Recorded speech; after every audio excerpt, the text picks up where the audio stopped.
So again, welcome to Know Now Booster. Know Now Booster is something new that Youth Bank International is doing. This is going to be a series of 10 webinars aimed to offer broad spectrum of topics directly connected to the Youth Bank International scope of work.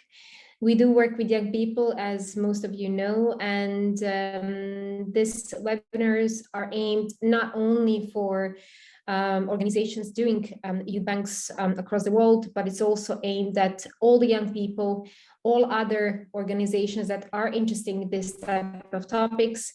And these are the short snippets of knowledge, really focused on certain topics. We'll go more broad than really specific, but we'll try to answer most of the questions that you have according to each topic. Every webinar, every Know Now Booster will be every month, last Tuesday. So we'll keep you notified of everything that is happening and all the topics that are going to come up next. So welcome to today's webinar with the focus and the topic of different sources of financing. So this is a topic that is really interesting for a lot of organizations.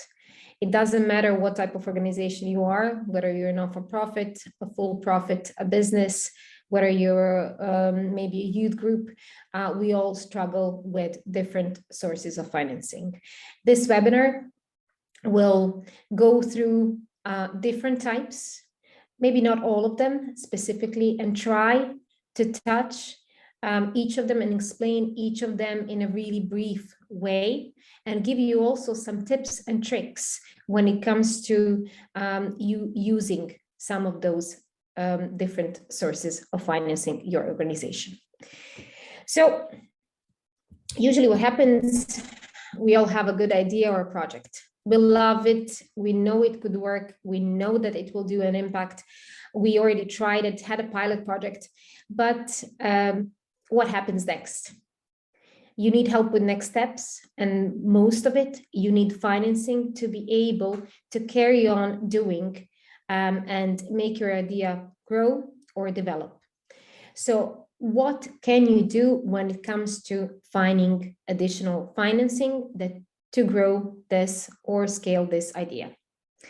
So the first thing is you have to adjust the financing method to your type of legal entity or your organization. So depending on what type of organization are you, whether you're an individual, whether you're a startup, an informal youth group, whether you're a not-for-profit organization, a charity, a business, a CIC, it doesn't matter, or a cooperative, it really doesn't matter what you are. The main thing is to know everything that's available for you and for your type of organization to use when you're trying to find that crucial bit of money that you need to either start or grow your projects or ideas. The next thing to know is, what do we actually want to achieve? What is your goal? And not only this, try to be as specific as possible, because according to your goal, you will be able to get different sources of finances according to this too. So how much money do you need? How long will these finances last, and where will they get you? What other resources are you likely to need? Maybe not now, but maybe, let's say, in a year, 2 or 3, depending on your focus. What will you do with that money? What will be the use of the money? Also, what level of participation do you want from the investor or funder or money giver? That's really important, because managing funding sources is also one of the things that you should be thinking about. And what is, of course, the planned use of finance? Before even starting to do the research or starting to think about what do you need and how you're going to get it, you have to tick all of those questions and have the answers ready, because according to this, you will be able to find the ones that fit the most. We're going to go through different methods of finances really quickly and cover most of those topics. We're going to start with financing through a business model. Business model is a way in which an organization creates, brings, and reports value in an economic, social, cultural, or other context. I would say business model is, in a really simple words, is a way through bringing money in through charging money or selling your services, products, or other different ways, subscriptions or anything else. There are different types of business models, and business model is something that is really great when you are starting, if the business model will bring the money in a sustainable way and really quickly. There are several ways to start to try to get your business model working and to try to get the money in as soon as possible. You can start by bootstrapping, which I would always recommend. Bootstrapping is a way of using your own resources and capacity to actually build a sustainable business model, meaning building your organization without additional investors or grants or anything else. A lot of people, when they start building, it's usually a business, but it's not always like this. It can be different organizations that have a business model that works partially or full on and covers the operational cost of the whole organization. So you can start by using your resources and capacity, meaning keeping your full-time job and working other times when you're free. You can stop working and use your savings. You can request services from friends and family. And in this kind of way, starting really slow and starting to focus on developing a business model that will bring the money quickly and enable your organization to be sustainable and to grow in a sustainable way, you will keep complete control. You will be able to focus all of your resources on exact things that you need to do, and you will be able to focus on the long-term goal, and it will not depend on any grants, on any funders, or anything that's out there. You will be able to cover the costs of your running the organizations and your projects through a sustainable business model, whether that's sales, whether that's license, whether that's services, whether that's something that you will create in your local community that will fund, let's say if you're a non-for-profit organization, a non-for-profit part of your organization. So this is a purely simple way of doing this, and this is something that not a lot of organizations actually focus on unless they're a startup or a business from the start. When it comes to tips and tricks, I would like to say that thinking about business model, thinking about creating a sustainable source of financing is a good way to go. The first step is probably doing your research and seeing what other organizations similar as you are doing. The next step would be opening up a bit and trying to be creative about putting together a business model. And also a final tip that I already mentioned, it's not about being 100% sustainable. It's not even about being 50% sustainable. It's about starting and trying out the sustainable model in really a percentage of 10, 20, 30, and allow yourself to grow in this kind of way. And in a really lean way, try it out and see if it works. You might surprise yourself when it comes to this, because most of us don't even try. But doing this will enable you to actually get the sources of finances that give you the coverage for all the operational costs and are not connected to any funder or anything else. The second sources of financing, and this is a complete opposite thing, It's grants and other similar sources of funding and finances.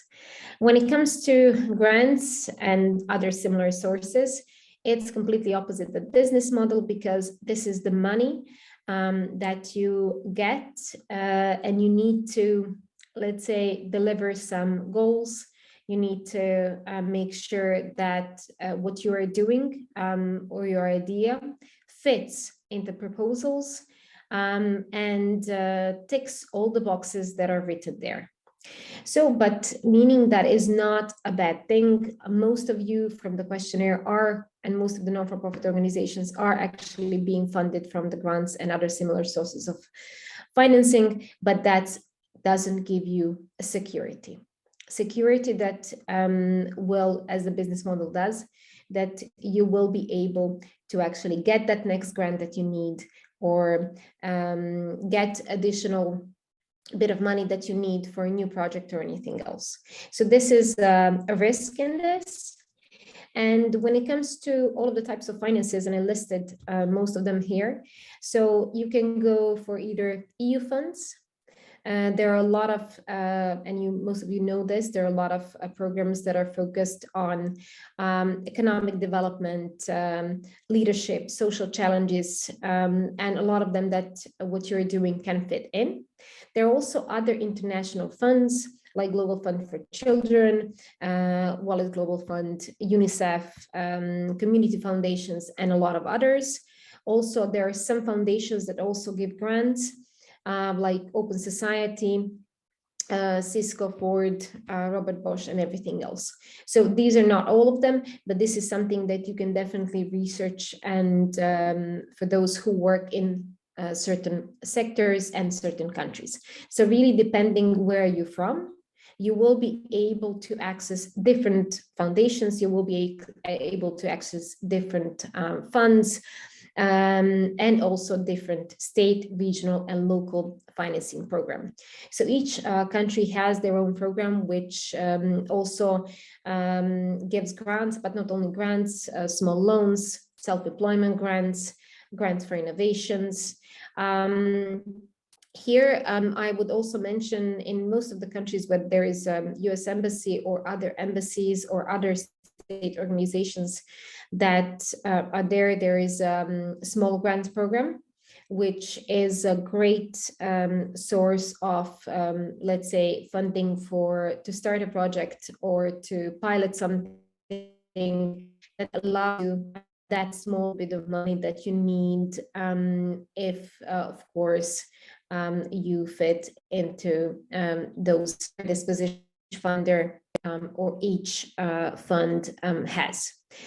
Additionally to this, there are CSR, corporate social responsibility, and here you can find different types of funders, meaning that some of the corporate organizations that are trying to also create an impact in the local community, they will either be open applications for their projects, for the CSR projects, or you will need to actually get to the decision maker and present what they are doing. But there are not a lot of organizations that are using this type of money, and this is something to definitely explore even more.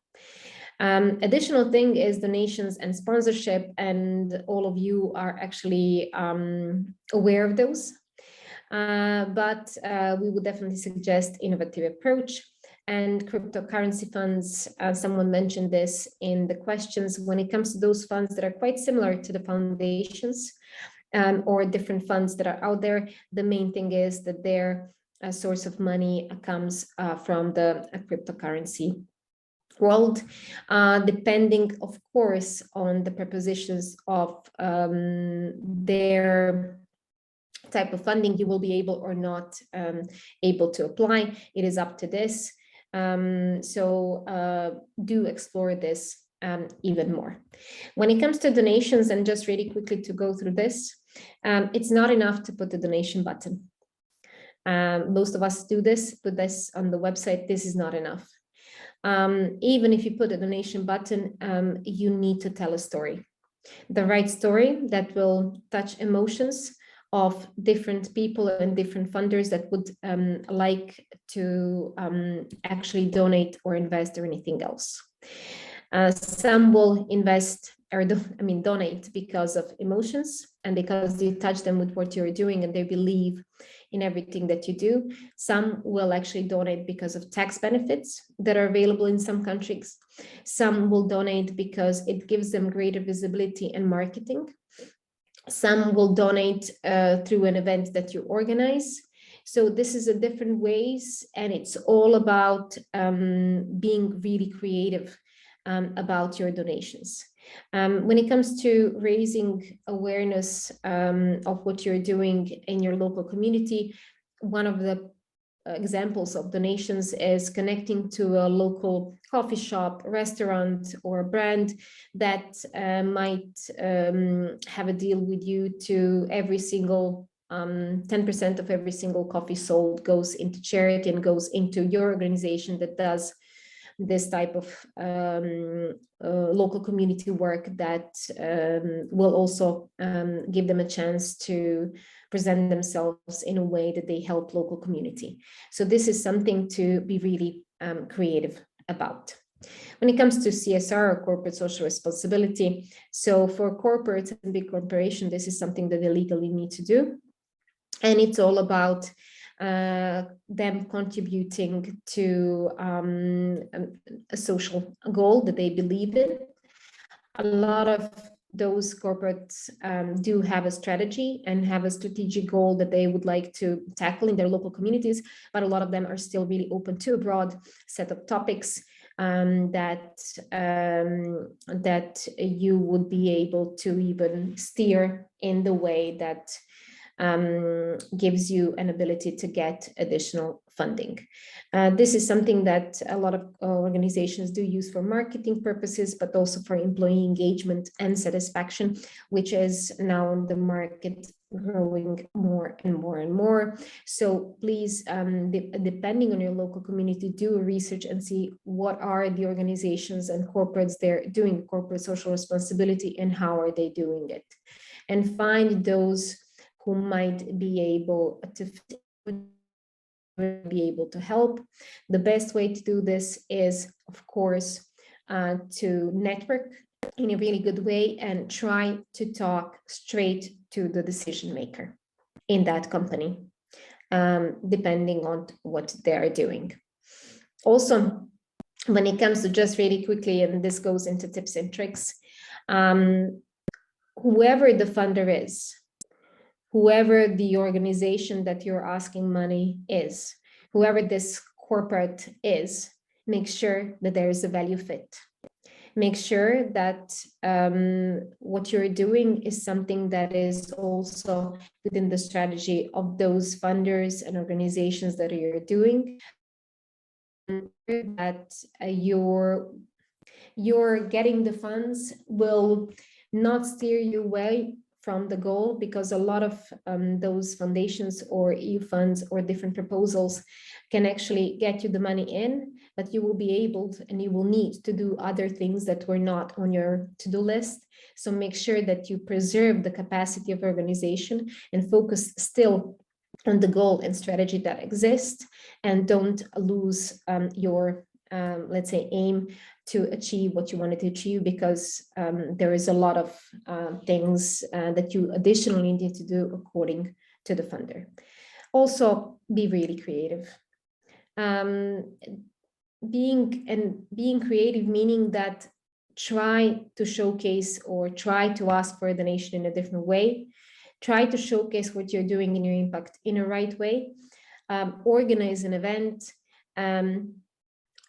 Approach this in a really creative way and think out of the box, because this is the best way to actually achieve something, because you're not going to only offer something that's usual, but also something that's innovative. So be open to those new ideas when it comes to this. Of course, the next one is a bank loan, and this is something that's going to be, for me, really brief. This is something that you all know. It's the most common and most traditional way to raise finance. It doesn't matter if it's a business or it's an organization. And sometimes it does really make sense to go for a loan. And because your strategy and your business plan or the next step, whatever you need to do in this certain amount of time will really fit a bank loan. Make sure that you also do your research well. There are a lot of loans to start a business or an organization that are with really good terms, and they're really specific for each country and each bank. So make sure that you do all the research and use the ones that fit what you're doing the most. With all the funders, and it really doesn't matter if it's a bank or it's a foundation or anything else or a corporate, it really, again, going back to this, make sure that there is a value fit, make sure that there is an understanding, and make sure that you are able to deliver what you committed to deliver. And that's number one. Sometimes it pays more to say no than to say yes when it comes to different types of funding, if it's going to take all of your capacity away. Crowdfunding is a great way to raise finance from the crowd. From the crowd, for all the people surrounding you. You can raise funding in crowdfunding from different ways. Usually crowdfunding is done through a crowdfunding platform where you post your project with a video and a good story, and people are able to either donate or either buy something from you or get a part of your organization, or give you a loan. It's mostly about having a number of funders that invest via the crowdfunding platform. It's not always that you need a crowdfunding platform. It can be done in a different way, especially, let's say, when it comes to donation or award-based or sales-based. In the crowdfunding, the main focus is about your story and about your impact and what you're doing in the community. When it comes to crowdfunding, it's not something that fits everyone. It mostly fits those projects that are able to either sell a product or a service or are able to do impact. So depending on this and depending of type of things that you will give or get, the best way to choose the platform is to, again, do research around them. The big minus is that not all of the crowdfunding platforms are available in all of the countries across the world. So depending on the country, you will be able to use different crowdfunding platforms. And according to that, not all of them do offer awards, sales-based, equity-based donations, or loans. Again, having a crowdfunding, going for the crowdfunding platform might be the perfect way to do this. You will reach more people. You will gain people that will follow you for a long time, and in a long term, maybe become your long-term investors or donators or anything else. They will believe in you, and they will get involved. On another hand, going into crowdfunding means that you will need to put together a campaign, that you will need to put together a story, that you will need to put in a couple of resources in your own organizations just to focus on this.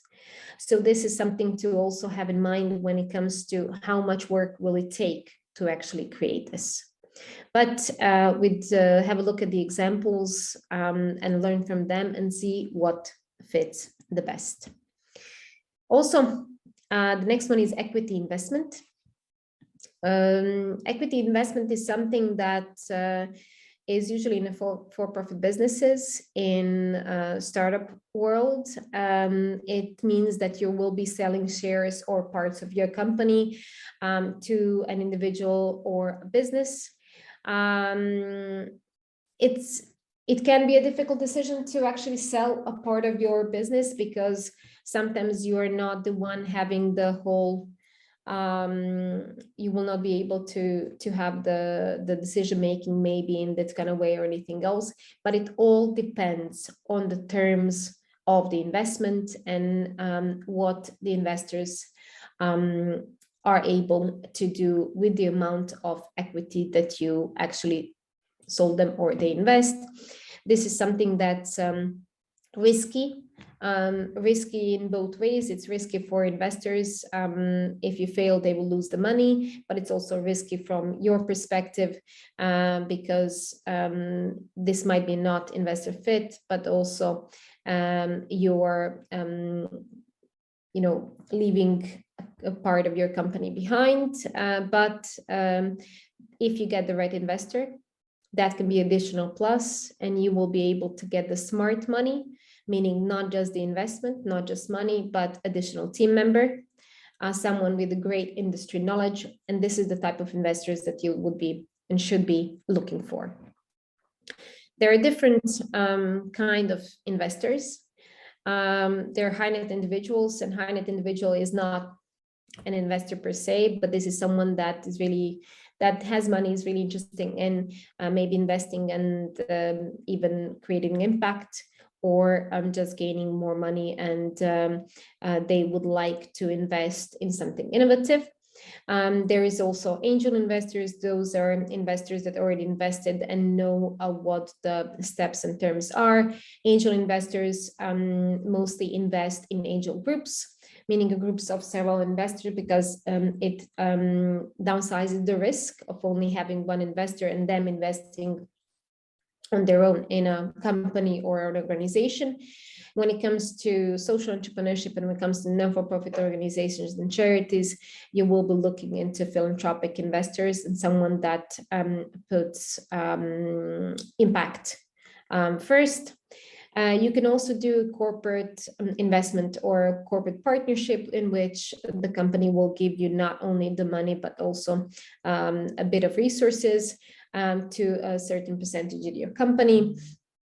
And this is something that also works quite well, again, depending on what are they also bringing to the table. And you should look at equity investment as something that both sides are bringing a lot on the table, and you should really find the balance and make your decisions according to this. When it comes to venture capital, those are big companies that invest larger amounts of money. They, depending on what they are looking to do, each of them has focus. Some of them are looking to have a long-term investment. Some of them are looking for exit, really similar as all the other investors, but it's all about how much money can they invest. Usually high net individuals and angel investors invest lower amounts of money, while venture capitalists invest a huge amounts of money, usually $500,000 up. So this is the main difference. High net individuals and angel investors will come into the company usually earlier on, and then the next step would be venture capital later on in the part of a scale and grow when you're ready for this. When it comes to tips and tricks, it comes back to you. It's all about how much equity are you willing to give for how much money. It also, as it's in any other funding, it's sometimes good to say no. Having an investor that is not a good fit to the company is even worse than don't having and not having the money that they would like to offer. Going for the smart investment is always a better choice. It's not about only the money, it's also about the know-how, the knowledge, the industry connections and the networks. It's also about having a part of your team and a team member in your investor. I always say when someone asks me, it's actually like having a marriage and saying yes at the altar. So make sure there is a right fit. Don't just go into it because someone is offering you money. As much as you need their money, as much as that much they need good projects to invest in. So there are different ways to actually get this money through either grants, equity, fundraising, donations, partnerships. The main thing is, for all of them, what really matters is that it's not going to be easy to attract the right funding available. I would always say, do your research, because even if you heard a lot about different sources of finances in different countries, for your country, it might be different. I would say be ready, prepare yourself, make sure that you are able to tell your story about your organization in a right way. Make sure that you're able to tell why do you need the money, and how are you going to use it, and also how long will it last, and where will it get you. The main thing is to find the thing that fits the most. Something that fits to another organization is not something that should fit to you. Also, something that not a lot of people do is diversify the revenue stream or diversify the sources of funding. It's not good to put all of your things into one basket and to only look for grants and to only look for investors and to only look for donations or anything else.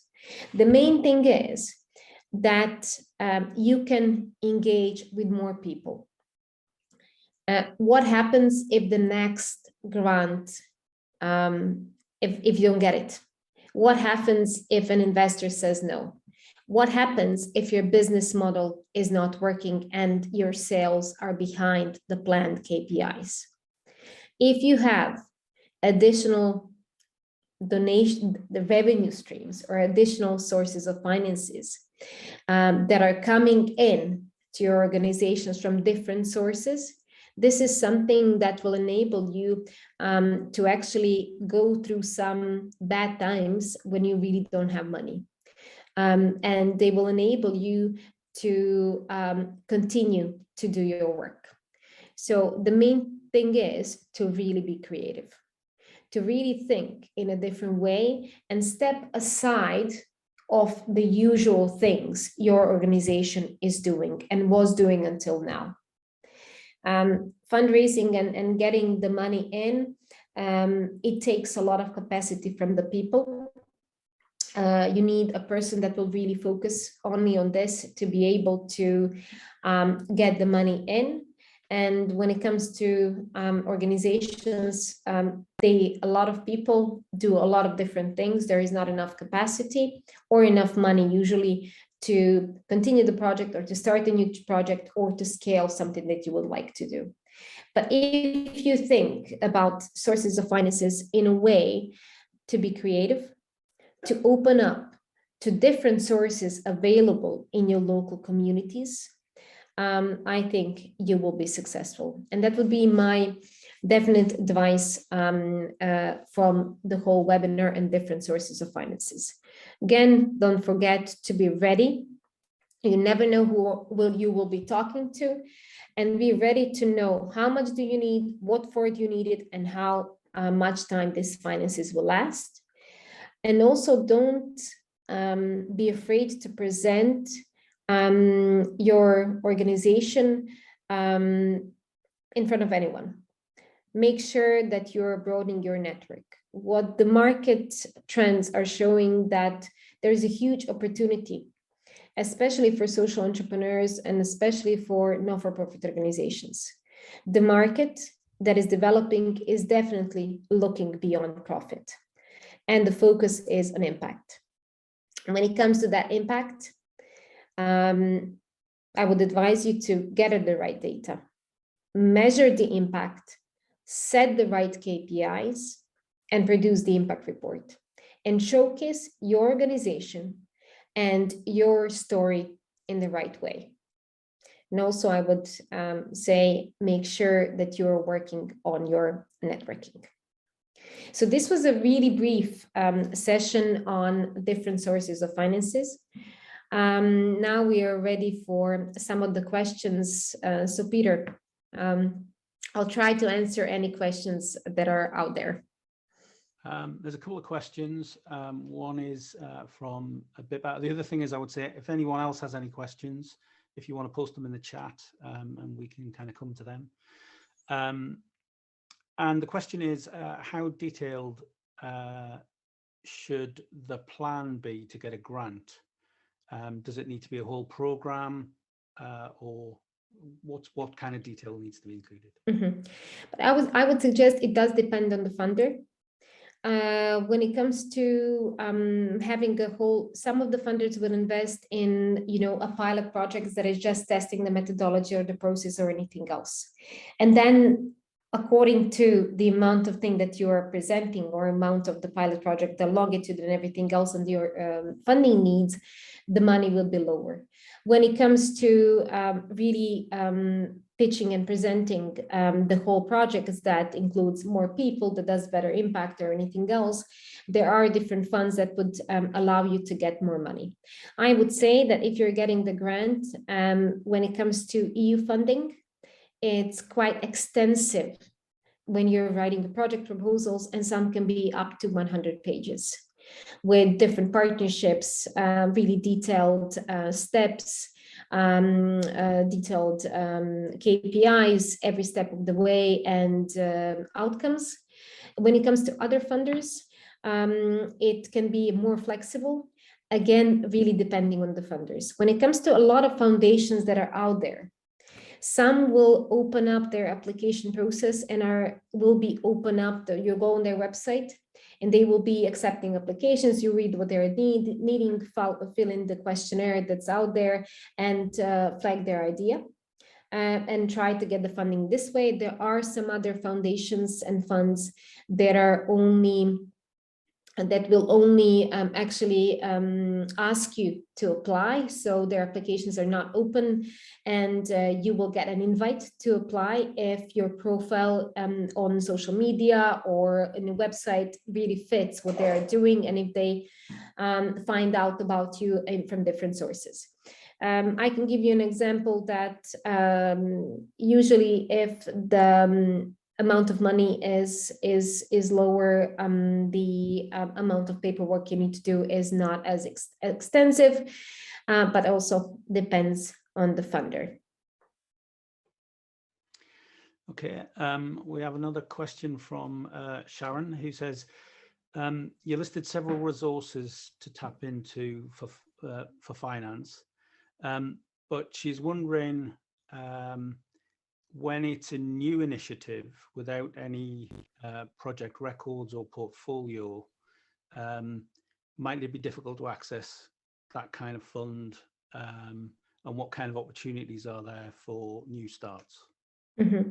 I would definitely. So when it comes to new starting fresh and starting from zero, I would say the main thing is to tell your story in the right way, to showcase what you are doing and why you're doing this and what's the motivation behind, and go for those let's say emotions of the audience listening to it. Crowdfunding in this kind of way might be really good for you, because the crowd it's not interested in whether you're just starting your journey or you actually have 10 years of doing some things and this is your new project. While some other funders are not even going to allow you to apply because you don't have, let's say you're not 2 years old or anything else. So it's really going for those, let's say, more creative ways of trying to do something. Organize an event that people need to buy the ticket to, or maybe use something to profile your organizations well in your local community. Also, donations or something you might be able to offer. I would say the best thing to do is finding a funder that's a big value fit, meaning that ticks all the boxes for you and that working with your organization is something that's strategically important for them. And in that case, definitely go for a strategic partnership that is a long-term partnership, that will enable you to get to the point when you're ready to and have the experience and have the data to actually get to another different funders. So I would go crowdfunding, donations, actually getting in front of the decision making of the companies or corporates who actually really fit the values of your company and what you're trying to do. Finally, we've got a question from Kevin, who is asking, what's your opinion about media for equity model? Okay, so when it comes to, I honestly don't have a lot of experience in media for equity model, but there are a lot of other new ways of raising finance, meaning that not only the profit is something that they are looking for, or not only for money. When it comes to this, there are a lot of, it's not only media for equity, and it's also, you know, code for equity. It's also, you know, the additional help for equity. So I think that I would say, if it fits your organization, then go for this. Because and if you also, when it comes to media for equity, you also have to have money to cover all the other costs that are not this. So it's really similar to how much are you willing to give, and is this something that would benefit your organization? It's the similar as if you starting a startup and you don't have a CTO and you really need an application or anything else. It's code for equity for some digital agencies. So this is something really similar to this. I would also give you an advice for all of those that are going for equity.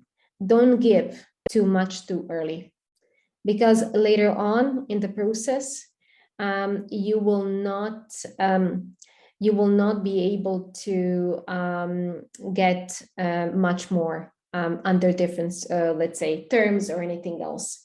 So make sure that when you're giving, the equity away is really for a great benefit to your company. Kevin's asking if there are any examples of code for equity that we know about. Yeah. There are, you know, well, I can say that there are digital agencies, let's say in Manchester, several of them, or in Liverpool, for I know that, and I can give you really specific, if you leave an email, I can give you really specific examples of those.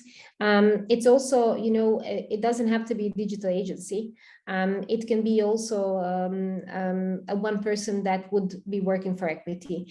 I would also, if this happens, if you're going for let's say digital agency, or if you're going for an individual that will give you code for equity, not gain and not get the salary or anything else, but will invest in this kind of way,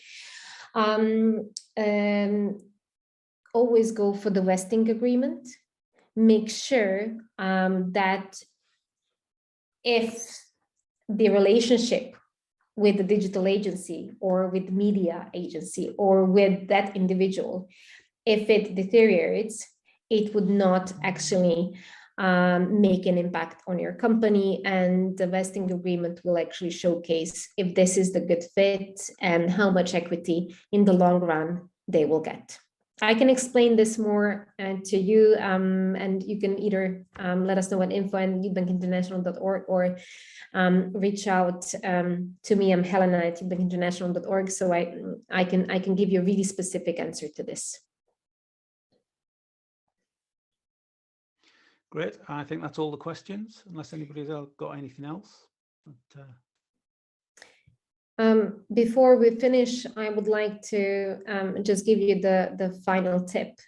Whatever you're doing, whatever the source of finance is, you are going to be focused on, or different sources that you will manage to get in one bundle. Make sure that you prepare yourself. Make sure that you have a pitch. Make sure that your story said in a right way. Make sure that your social media profiles are updated, finished, ready and set to go. Because what people will do, they will first ask you to tell them the story. And they will not wait for a month for you to prepare all of those things. So make sure that you have things ready to be sent. That's why, because it's really connected to this, that we are to this first Know Now booster. Next topic of our booster is marketing and how to profile your organization in the right way in different marketing channels. This is going to be the last Tuesday next month. So we are really looking forward to seeing you all in February for another 45-minute Know Now booster. Make sure that you follow us and we'll send additional emails with invitations, but also the follow-up email with the recording of this session and the follow-up email with additional, maybe some tips and tricks and specific answers to some of the questions that were raised also through the form that you filled in when you applied. So thank you so much for today. We are looking forward to seeing you on our next Know Now booster. Thank you.